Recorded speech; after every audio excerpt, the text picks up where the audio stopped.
గుంటూరులో శతాబ్దాల గౌరవం, పట్టు పరంపరకు ప్రతీక, సంప్రదాయానికి శాశ్వత చిరునామా సఖీ.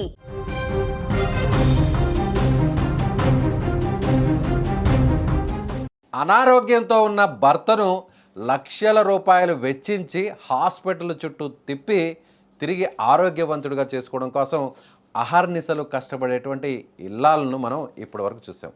కానీ ఈ ఘటనలో మాత్రం అనారోగ్యంతో ఉన్న భర్తకు ఇన్సూరెన్స్ చేయించి మరీ హత్య చేసినటువంటి ఘటన ఇప్పుడు వెలుగులోకి వచ్చింది. అనారోగ్యంతో ఉన్న భర్తను కంటికి రెప్పలా చూసుకోవాల్సిన భార్య భర్త పేరు మీద బీమా డబ్బులకు ఆశపడింది. అనారోగ్యంతో బాధపడుతున్న భర్త రోజులు గడుస్తున్నా చనిపోకపోవడంతో చంపేసి మరీ రోడ్డు ప్రమాదంగా చిత్రీకరించిన ఘటన ఇప్పుడు కలకలం రేపుతోంది. ఖమ్మం నగరానికి చెందిన చాగంటి రవి ఆటో డ్రైవర్. ఆయనకు భార్య ప్రశాంతి ఉంది. రవి తాగుడుకు పూర్తిగా బానిసై అనారోగ్యం పాలయ్యాడు. భర్త త్వరలోనే చనిపోతాడని భావించిన ప్రశాంతి అతడి పేరిట పెద్ద మొత్తంలో బీమా చేయించాలని నిర్ణయించింది. గత ఏడాది జూలైలో రవికి బావమరిది వరుస అయిన దేశబోయిన శ్రీనివాస్తో కలిసి తమకు తెలిసిన ఓ ఏజెంట్ ద్వారా 66 లక్షల రూపాయలకు ఇన్సూరెన్స్ చేయించింది. సీన్ కట్ చేస్తే నెలలు గడుస్తున్న రవి చనిపోకపోవడంతో బీమా డబ్బుల కోసం ప్రశాంతి పథకం వేసింది. దేశబోయిన శ్రీనివాస్, అతడి స్నేహితులు జోగి రాజ్ కుమార్, జోగి వెంకటేష్, జోగి రాంబాబులను సంప్రదించి రవి హత్యకు ప్లాన్ చేసింది. రవిని చంపితే వచ్చే డబ్బుల్లో సగం ఇస్తానని వారితో ఒప్పందం కూడా చేసుకుంది. అనుకున్నట్టుగానే పథకం ప్రకారం శ్రీనివాస్ ఈ నెల 2న రవిని ఆటోలో ఎక్కించుకొని వెళ్ళి ఫుల్గా మద్యం తాగించాడు. అనంతరం ఖమ్మం రూరల్ మండలం వీవీపాలెం శివారులో అతన్ని వదిలేసి అక్కడి నుంచి వెళ్ళిపోయాడు. అయితే కొద్దిసేపటికి జోగి వెంకటేష్కు చెందిన కారును జోగి రాజ్ కుమార్ వేగంగా నడుపుతూ వచ్చి రవిని వెనక నుంచి ఢీకొట్టాడు. ఈ సంఘటన సమయంలో ఆ రోడ్డులో ఎవరైనా వస్తున్నారా అని గమనించేందుకు జోగి రాంబాబును కాపలా పెట్టారు. ఘటన తర్వాత రాజ్ కుమార్ ఆ కారును ఖమ్మం రూరల్ మండలంలోని తనగంపాడు గ్రామంలోని వెంకటేష్కు మిత్రుడైన సురేష్ ఇంటి వద్ద ఉంచాడు. కారు ప్రమాదానికి గురైందని తర్వాత వచ్చి తీసుకెళ్తానని చెప్పి వెళ్ళిపోయాడు. వీవీపాలెం శివారులో అనుమానాస్పద స్థితిలో ఓ వ్యక్తి మృతి చెందాడని తెలుసుకున్న పోలీసులు మృతదేహాన్ని జిల్లా హాస్పిటల్కు తరలించారు. బంధువులు ఇచ్చిన ఫిర్యాదుతో విచారణ చేపట్టిన పోలీసులు సాంకేతిక ఆధారాలతో కేసును ఛేదించారు. రవి భార్య ప్రశాంతే హత్యకు కుట్ర పన్నిందని తేల్చేశారు. ఇదిలా ఉంటే తనకు ఎలాంటి సంబంధం లేదంటూ రవి భార్య ప్రశాంతి ఓ వీడియో విడుదల చేసింది. తన భర్తను శ్రీను అనే వ్యక్తి మద్యం తాగేందుకు తీసుకెళ్లాడంటూ అనుమానంతో అతనిపైనే కేసు పెట్టినట్టు చెప్పుకొచ్చింది. సో ఆమె ఏం మాట్లాడిందో ఒకసారి ప్రశాంతి వాయిస్ విందాం. పలానా వ్యక్తి ఫోన్ చేసి పిలిచిండండి మా ఆయన్ని. శ్రీను పండుకున్న వ్యక్తికి 9 మినిట్ ఫోన్ చేసి బావా బయటికి పోతావు బావా అన్నాడు. డాడీ సీన్ అంటే ఇట్లా ఊరికి పోదాం బావా వస్తావా అన్నాడు. ఏ ఊరు అంటే హైదరాబాద్ కానీ ఇట్లా పెనగంచి స్కూల్ కానీ పోదాం బావా అన్నాడు. అంటే సర్లే సీను వస్తలే సీను పోదాం అన్నాడు. అన్నాక మా ఆయన పండుకొని మళ్ళీ లేచి 9:30కి ఫోన్ చేసింది సార్. 9:30కి ఫోన్ చేసి ఏంది బావా వస్తా అని చెప్పి నేనే ఎత్తా ఫోన్ కూడా. ఫోన్ నేను ఎత్తా హలో సీను అంటే అక్క బావలేడు అక్క అంటే ఉండని అంటే ఇటు ఇవ్వక్క అంటే మాట్లాడింది. మా సీను అంటే ఏంది బావ వస్తాను రాలేదేంది అన్నాడు. అట్లా పండుకున్న సీన్ అంటే రా బావ పోదాం అన్నాడు. సర్లే అని చెప్పి మా ఆయన ఇక స్నానం చేసి ఇట్లా అమ్మాయి హైదరాబాద్ పోతున్న అమ్మాయి అన్నాడు. సర్లే అన్న.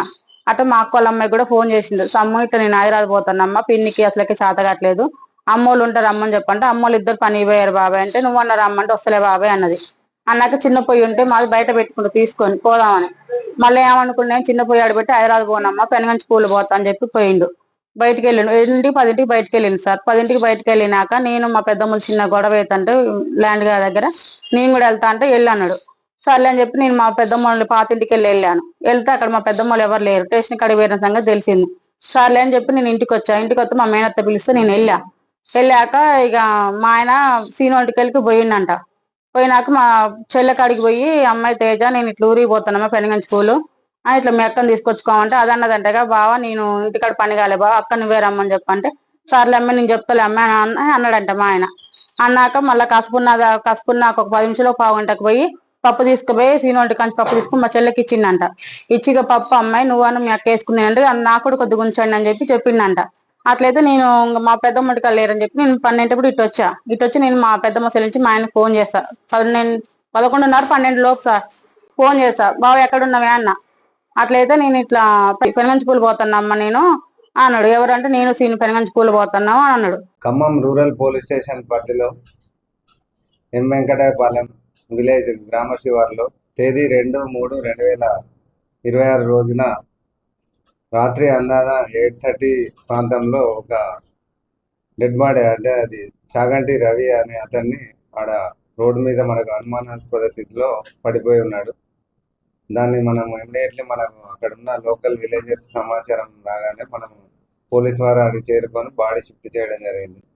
ఆ పరిస్థితిని బట్టి, అక్కడ ఉన్న శవం స్థితిగతులను బట్టి అక్కడ మనకు యాక్సిడెంట్గా నమ్మించడానికి ఏదో చేసినట్లు మనకు అనుమానంగా ఉండడం వల్ల మనం సస్పిషియస్ డెత్గా మనం వాళ్ళ భార్యతో కంప్లైంట్ తీసుకొని ఎంక్వైరీ చేయడం జరిగింది. దాని విచారణలో భాగంగా అతడు ఆ రోజు ఎప్పుడు ఇంట్లోకి వెళ్ళి బయలుదేరిండు, అతనితో పాటు ఎవరెవరు ఉన్నారు, ఏం చేశారు అనేది మనము టెక్నికల్గా మనము డాటా తీసుకొని ఆయన సెల్ ఫోన్ లొకేషన్ సిగ్నల్ ఆధారంగా మనం ఎంక్వైరీ చేస్తున్న క్రమంలో ఆ రోజు అతనితో 4 వ్యక్తులు దేశపోయిన శ్రీనివాస్, జోగి రాజ్ కుమార్, జోగి వెంకటేష్, జోగి రాంబాబులు అతనితో ఆ రోజు గడిపినట్లు తెలిసింది.